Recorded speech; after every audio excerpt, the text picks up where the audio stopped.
Croatia சென்றடைந்த பிரதமர் மோடி அந்நாட்டு பிரதமர் பிளன்கோவிக்குடன் பேச்சுவார்த்தை நடத்தினார். இந்த பேச்சுவார்த்தையில் இரு நாடுகளைச் சேர்ந்த உயர்மட்ட அதிகாரிகளும் பங்கேற்ற நிலையில் பல்வேறு ஒப்பந்தங்கள் கையெழுத்தாகின. முன்னதாக குரேஷியா சென்ற பிரதமர் மோடியை வேத மந்திரங்கள் ஓதியும் நம் நாட்டு பாரம்பரிய நடனம் ஆடியும் வரவேற்றனர்.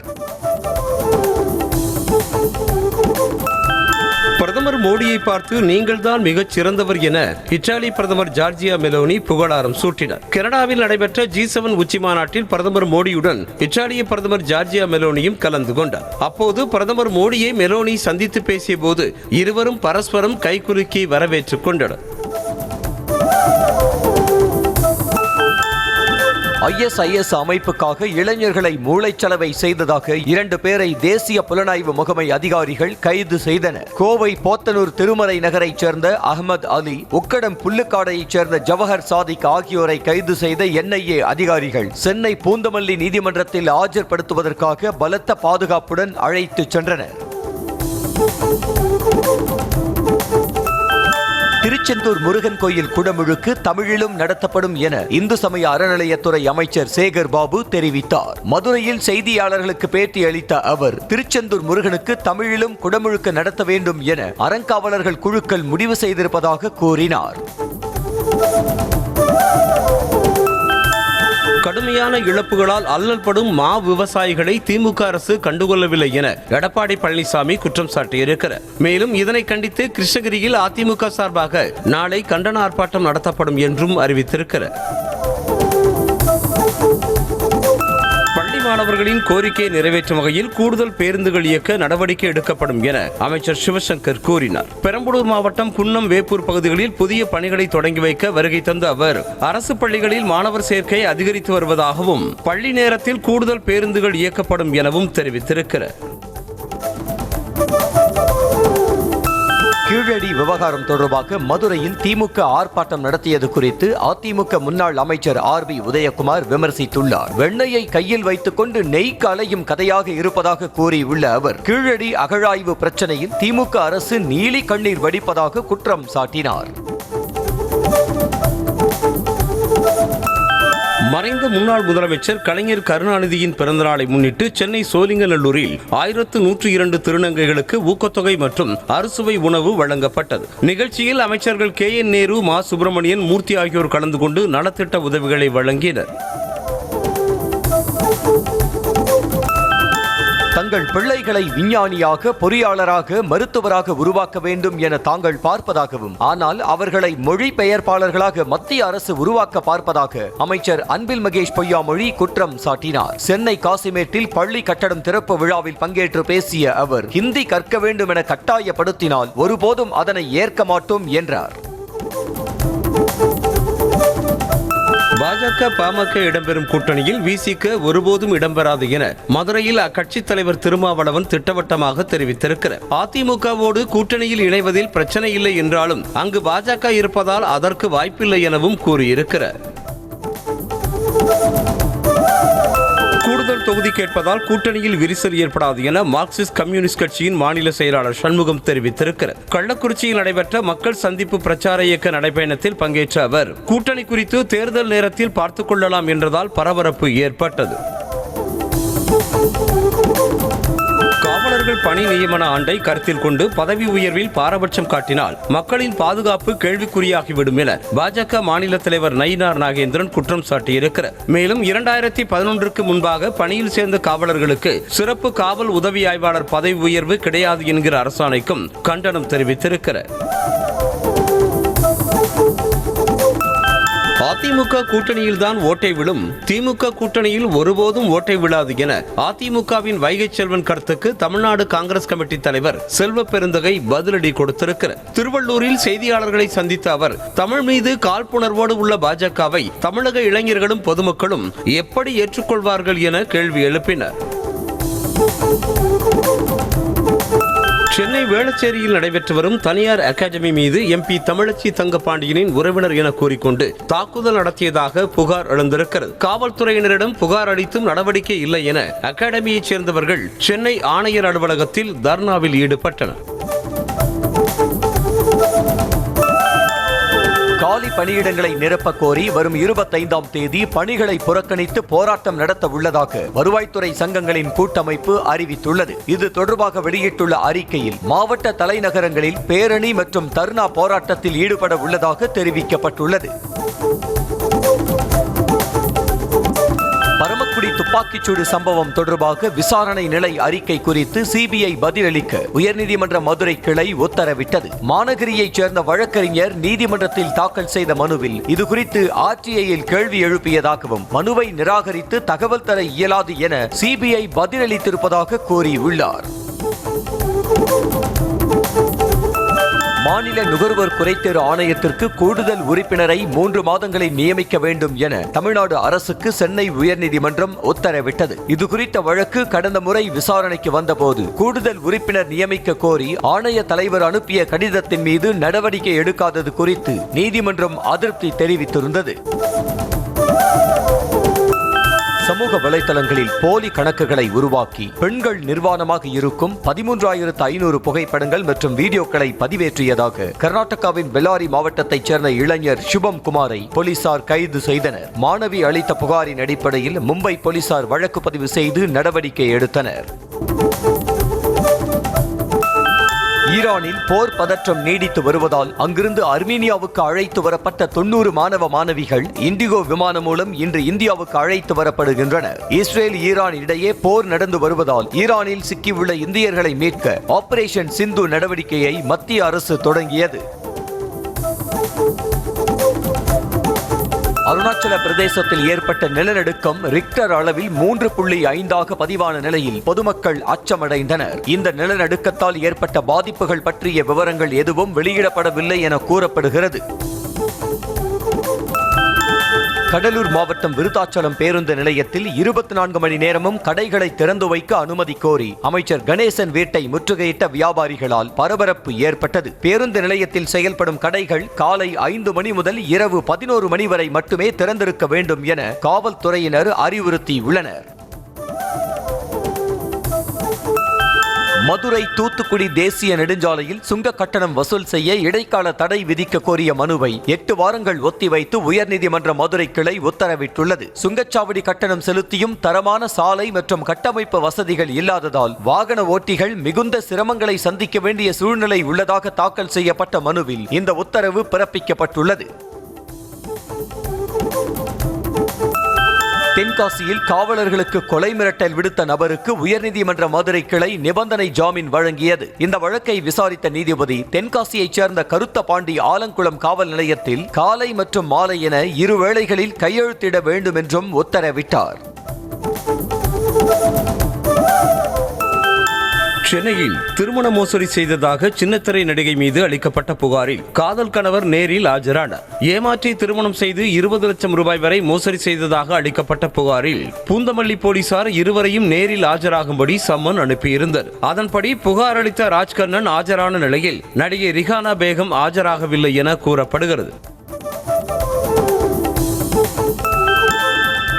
கோட்டூர்புரத்தில் உள்ள சென்னை பல்கலைக்கழக வளாகத்தில் கல்லூரி உதவி பேராசிரியர்களுக்கு வழங்கப்பட்ட காராமணி சுண்டலில் பல்லி இறந்து கிடந்ததால் அப்பகுதியில் பரபரப்பு ஏற்பட்டது. நான் முதல்வன் திட்டத்தின் கீழ் பயிற்சி பெற வந்த கல்லூரி உதவி பேராசிரியர்கள் இதனை சாப்பிட்டதால் வாந்தி மயக்கம் ஏற்பட்டது. இச்சம்பவத்தை கண்டித்து அவர்கள் போராட்டத்தில் ஈடுபட்டனர்.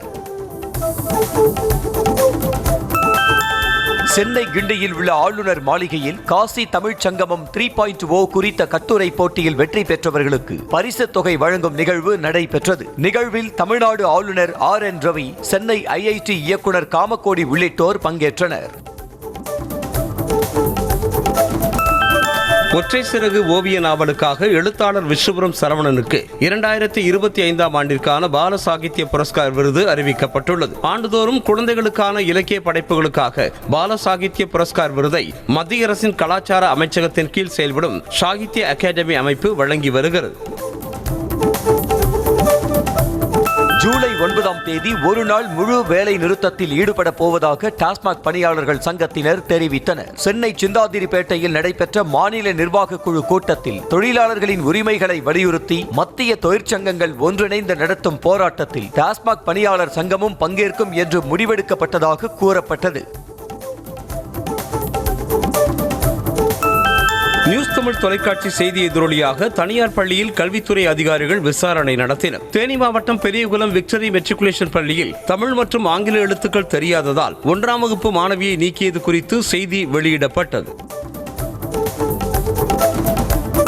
திருவாரூர் அருகே வடம்போக்கி ஆற்றின் கீழ் நீர்க்குமிழியை சீரமைத்து வாய்க்கால் ஆக்கிரமிப்புகளை அகற்றி தூர்வாரி பாசன வசதி பெற ஏற்பாடு செய்யுமாறு விவசாயிகள் கோரிக்கை விடுத்துள்ளனர். கீழ் நீர்க்குமிழி பழுதடைந்ததாலும் ஆக்கிரமிப்பாலும் 5 ஆண்டுகளாக நீர்ப்பாசனமின்றி சாகுபடி பாதிக்கப்பட்டிருப்பதாக வேலங்குடி விவசாயிகள் வேதனை தெரிவிக்கின்றனர்.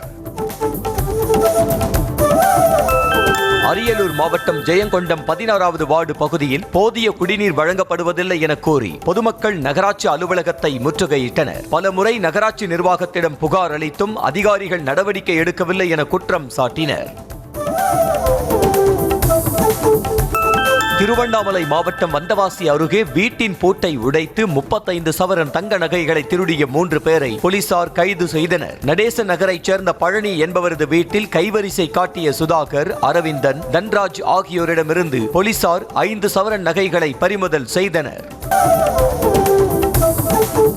கோவையிலிருந்து கேரளாவுக்கு ஹவாலா பணத்தை கடத்த முயன்ற 2 பேர் கைது செய்யப்பட்டனர். வாளையாறு சோதனை சாவடியில் கேரளாவை நோக்கி சென்ற இருசக்கர வாகனத்தை போலீசார் சோதனை செய்த போது கட்டுக்கட்டாக பணம் இருப்பது தெரிய வந்தது. இதனைத் தொடர்ந்து வாகனத்தை ஓட்டி வந்த ரதீஷ் மற்றும் சுனிலை கைது செய்த போலீசார் அவர்களிடமிருந்த 60 லட்சம் ரூபாய் ஹவாலா பணத்தை பறிமுதல் செய்தனர்.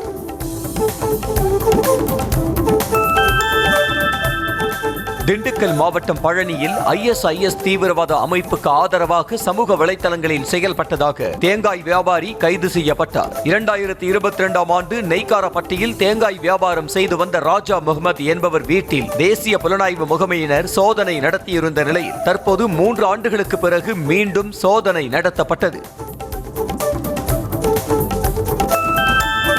சேலம் மாவட்டம் எடப்பாடி அருகே கவுண்டம்பட்டி அரசு நடுநிலைப் பள்ளியில் மாணவ மாணவிகளை பாத்திரம் கழுவுதல், பள்ளி வளாகத்தை சுத்தம் செய்தல் ஆகிய பணிகளை மேற்கொள்ள செய்ததாக பள்ளியின் தலைமை ஆசிரியர் ஜெயக்குமார் பணியிட மாற்றம் செய்யப்பட்டுள்ளார். இது தொடர்பான வீடியோ வெளியான நிலையில் நடவடிக்கை எடுக்கப்பட்டது.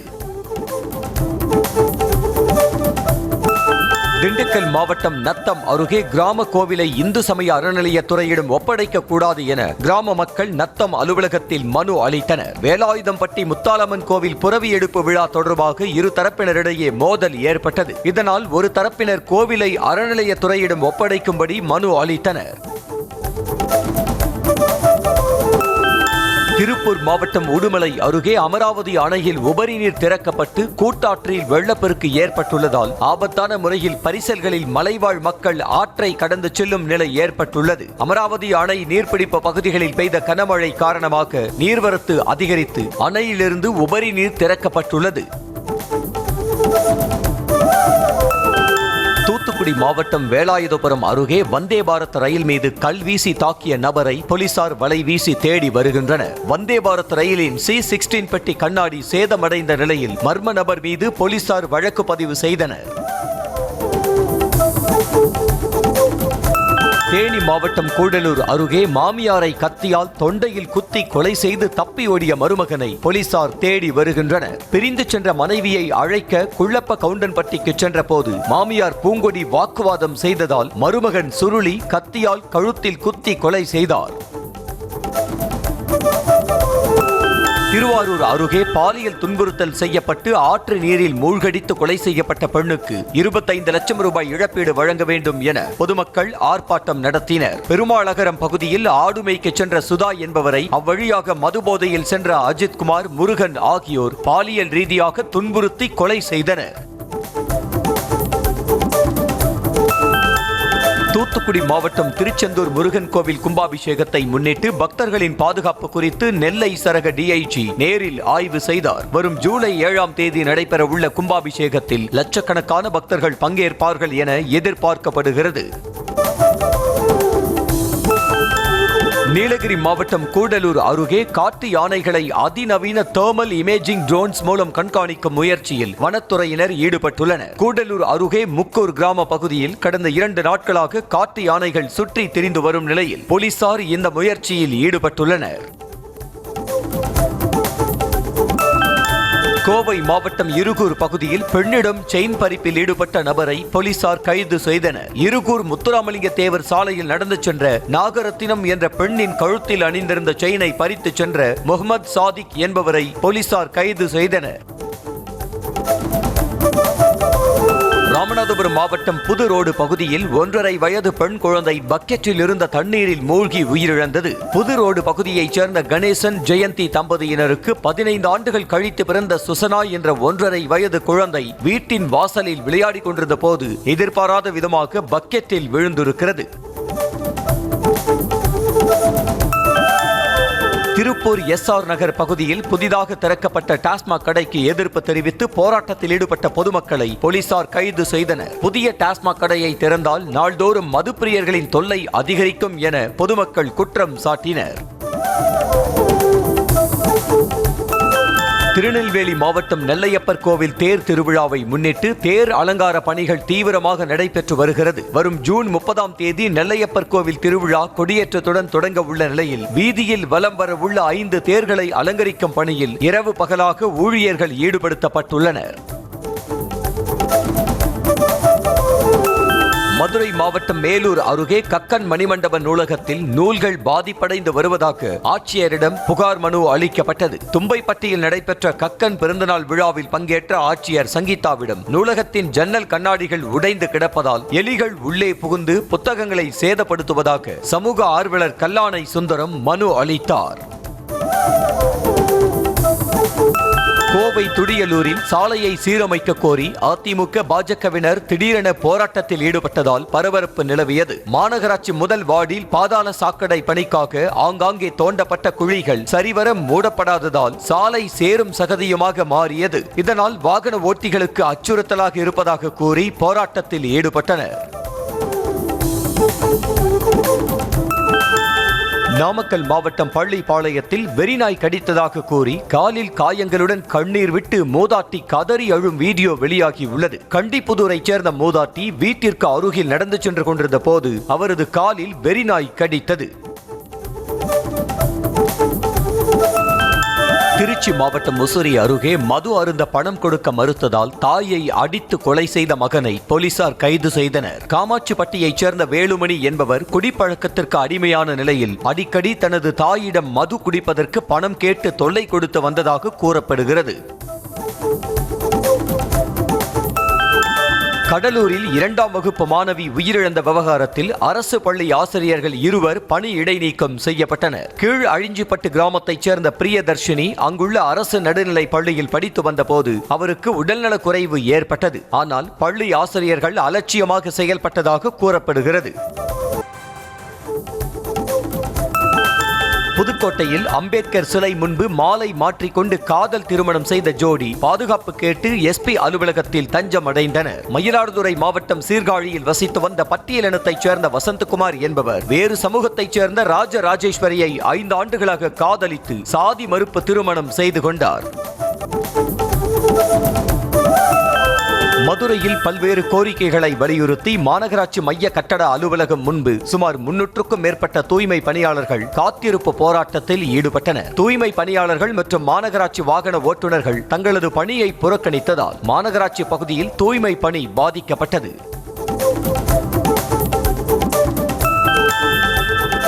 கன்னியாகுமரி மாவட்டம் மயிலாடி அருகே குவாரி ஏரியில் பிளாஸ்டிக் கழிவுகளை கொட்டிய மர்ம நபர்கள் மீது நடவடிக்கை எடுக்க வேண்டும் என பொதுமக்கள் கோரிக்கை விடுத்துள்ளனர். குவாரியில் தேங்கியுள்ள தண்ணீரை அப்பகுதி மக்கள் பயன்படுத்தி வந்த நிலையில் பிளாஸ்டிக் கழிவுகளை கொட்டியதால் தண்ணீரில் துர்நாற்றம் வீசுவதாக புகார் தெரிவித்தனர். விருதுநகர் மாவட்டம் திருச்சுழியில் தடை செய்யப்பட்ட குட்கா உள்ளிட்ட புகையிலை பொருட்களை இன்ஸ்டாகிராம் மூலம் விற்பனை செய்ததாக மேலும் 2 போலீசார் கைது செய்தனர். சென்னையைச் சேர்ந்த கற்குவேல் கனகலிங்கம் என்ற அவ்விருவரிடமிருந்து சுமார் 29 லட்சம் ரூபாய் மற்றும் 10க்கும் மேற்பட்ட செல்போன்கள் பறிமுதல் செய்யப்பட்டன. சிவகங்கை மாவட்டம் இளையான்குடி ஆதிதிராவிடர் நலத்துறை மாணவியர் விடுதியில் மாவட்ட ஆட்சியர் ஆஷா அஜித் ஆய்வு செய்தார். அப்போது இரவு உணவு தயாரித்துக் கொண்டிருந்த இடத்தில் தரமான பொருட்கள் பயன்படுத்தப்படுகிறதா என ஆய்வு செய்த அவர் மாணவிகளோடு தரையில் அமர்ந்து அவர்களுடன் கலந்துரையாடி அறிவுரையும் வழங்கினார். சென்னை அருகே வானகரத்தில் பாஜக பிரமுகர் உட்பட 3 பேரை வெட்டிய விவகாரத்தில் தலைமறைவாக இருந்த மேலும் 4 பேரை போலீசார் கைது செய்தனர். தண்டனம் பகுதியைச் சேர்ந்த பாஜக மண்டல தலைவர் பிரசாந்த் கடந்த 2 தினங்களுக்கு முன்பாக நண்பர்களோடு பேசிக் கொண்டிருந்த போது ஆட்டோவில் வந்த மர்ம கும்பல் 3 பேரையும் வெட்டிவிட்டு தப்பிச் சென்றது. காதல் திருமணம் செய்து சொந்த ஊருக்கு திரும்பிய போது கடத்தி செல்லப்பட்ட கணவரை மீட்டு தருமாறு இளம்பெண் குடும்பத்தார் வலியுறுத்தியுள்ளனர். கரூர் மாவட்டம் நல்லமுத்துப்பாளையத்தைச் சேர்ந்த கணபதி, பொராணி கிராமத்தைச் சேர்ந்த சதயவர்த்தினி இருவரும் காதலித்து கோவையில் திருமணம் செய்து கொண்டனர். திருப்பத்தூர் மாவட்டம் வாணியம்பாடியில் தனியார் மருத்துவமனையை பொதுமக்கள் முற்றுகையிட்டதால் பரபரப்பு ஏற்பட்டது. மருத்துவமனைக்கு சிகிச்சைக்காக வந்தவர்கள் கார் மோதியதில் பூந்தொட்டி சேதமடைந்தது. இதனை தட்டி கேட்டபோது இரு தரப்பினரிடையே ஏற்பட்ட மோதலில் 2 பேர் காயமடைந்தனர். இதனால் ஆத்திரமடைந்த காயமடைந்தவர்கள் தரப்பு மருத்துவமனையை முற்றுகையிட்டது. திருவள்ளூர் அருகே மகன் வாங்கிய கடனுக்காக தாயை கொலை செய்த முன்னாள் எல்லை பாதுகாப்பு படை வீரரை போலீசார் கைது செய்தனர். மீசரகாண்டபுரம் கிராமத்தைச் சேர்ந்த கடிகாசலத்திடம் கடன் வாங்கிய வள்ளியம்மாளின் மூத்த மகன் முருகன் வேலூருக்கு குடிபெயர்ந்து விட்டார். இதனால் பணத்தை கேட்டபோது ஏற்பட்ட தகராறில் வள்ளியம்மாளை கடிகாசலம் வெட்டினார். தங்கள் மீது தாக்குதல் நடத்தியதன் மூலம் இஸ்ரேல் மிகப்பெரிய தவறு இழைத்து விட்டதாக ஈரான் நாட்டின் உயர்மட்ட தலைவர் அயதுல்லா அலி கொமேனி தெரிவித்துள்ளார். இது தொடர்பாக அந்நாட்டு மக்களுக்கு தொலைக்காட்சி வாயிலாக அவர் ஆற்றிய உரையில் தவறு செய்த இஸ்ரேல் தண்டனையை அனுபவிக்க வேண்டியிருக்கும் என எச்சரிக்கை விடுத்துள்ளார். சரணடையுமாறு கூறும் ட்ரம்பின் பேச்சு கீழ்த்தரமானது என ஈரான் உயர்மட்ட தலைவர் அயதுல்லா அலி கொமேனி பதிலடி கொடுத்துள்ளார். இது தொடர்பாக நாட்டு மக்களுக்கு அவர் ஆற்றிய உரையில் ஈரான் ஒருபோதும் அடிபணியாது எனவும் அமெரிக்க ராணுவம் தலையிட்டால் சரி செய்ய முடியாத அளவுக்கு பின்விளைவுகள் ஏற்படும் எனவும் எச்சரிக்கை விடுத்தார்.